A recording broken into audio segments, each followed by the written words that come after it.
अस्सलामु अलैकुम व रहमतुल्लाहि व बरकातुहू नहमदुहु व नुसल्ली अला रसूलिहिल करीम अम्मा बाद फ़अऊज़ु बिल्लाहि मिनश शैतानिर रजीम बिस्मिल्लाहिर रहमानिर रहीम।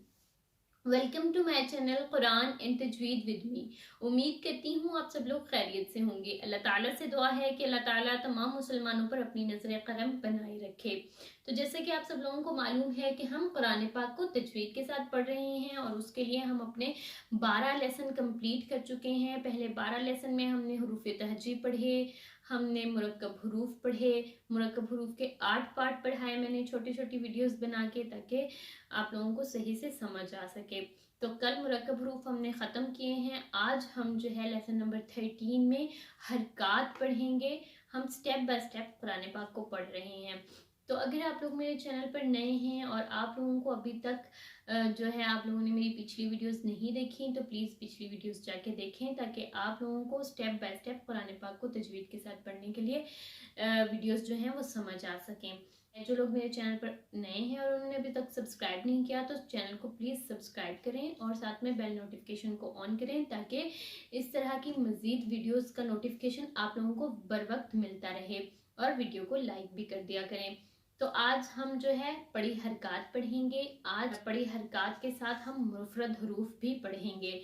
तो हम शुरू करते हैं बगैर वक्त ज़ाया किए आज का अपना लेसन। बिस्मिल्लाहिर्रहमानिर्रहीम। पड़ी हरकात। अब आप लोग सोच रहे होंगे कि पड़ी हरकात क्या है।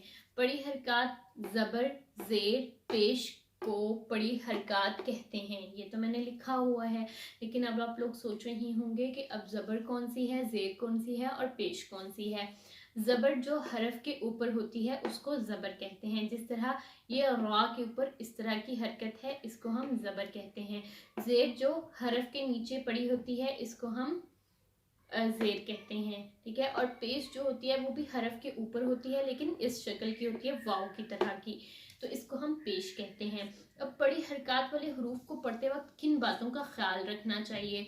पड़ी हरकात को पढ़ने के लिए हमने 3 बातों का ख्याल रखना है। पहली बात तो ये कि हमने खींच कर नहीं पढ़ना, मतलब बेस इस तरह नहीं पढ़ना। और दूसरी बात ये कि झटका देकर नहीं पढ़ना, झटका देकर ना पढ़ें, मतलब बिस भी ना करें, बिस बिस बिस्मिल्लाहिर्रहमानिर्रहीम इस तरह भी नहीं हम पढ़ सकते।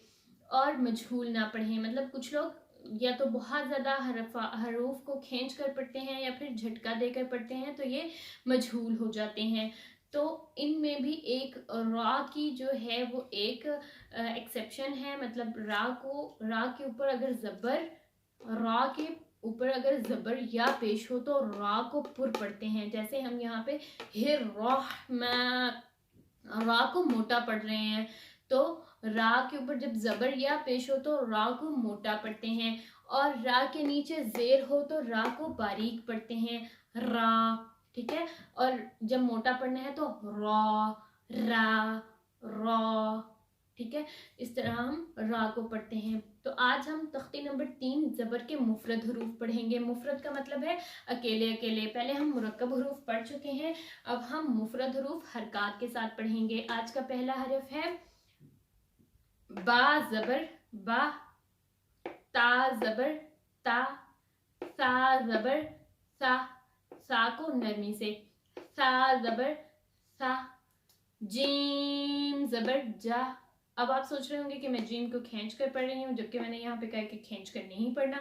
मैं जीम को हरूफ तहज्जी के लिहाज से खींच कर पढ़ रही हूँ। जब ज़बर के साथ पढ़ रही हूँ तो खींच कर नहीं पढ़ रही। जैसे कि आप लोग देखें, जीम ज़बर जा, यहाँ पे नहीं खींचना। ठीक है। हा ज़बर हा, खा ज़बर खा, दाल ज़बर दा, जाल ज़बर ज़ा, जाल को नरमी के साथ पढ़ते हैं। रा ज़बर रा, रा को मोटा पढ़ते हैं क्योंकि ज़बर है। अभी आपको ऊपर बता चुकी हूँ कि जब रा के ऊपर ज़बर या पेश हो तो रा को मोटा पढ़ें। रा ज़बर रा, जा ज़बर जा, जा को सीटी के साथ पढ़ते हैं। ये वाली चीज़ें, किस हरफ को खींच कर पढ़ना है, किसको खींच कर नहीं पढ़ना, कौन सा हरफ नरम है, कौन सा सीटी वाला है, ये सारी चीज़ें मैं पहले अपने लेसन्स में बता चुकी हूँ। अगर आप लोगों ने अभी तक वो वीडियोज़ नहीं देखी तो उनको जाके विजिट करें।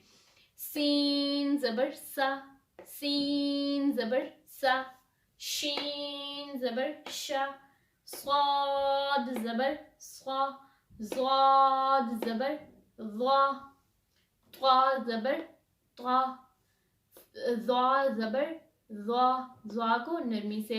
आइन ज़बर आ, गैन ज़बर गा, फा ज़बर फा, काफ ज़बर का, कैफ ज़बर का, काफ मोटा काफ बारीक, काफ ज़बर का, कैफ ज़बर का, लाम ज़बर ला, मीम ज़बर मा, नून ज़बर ना, वाव ज़बर वा, हा ज़बर हा।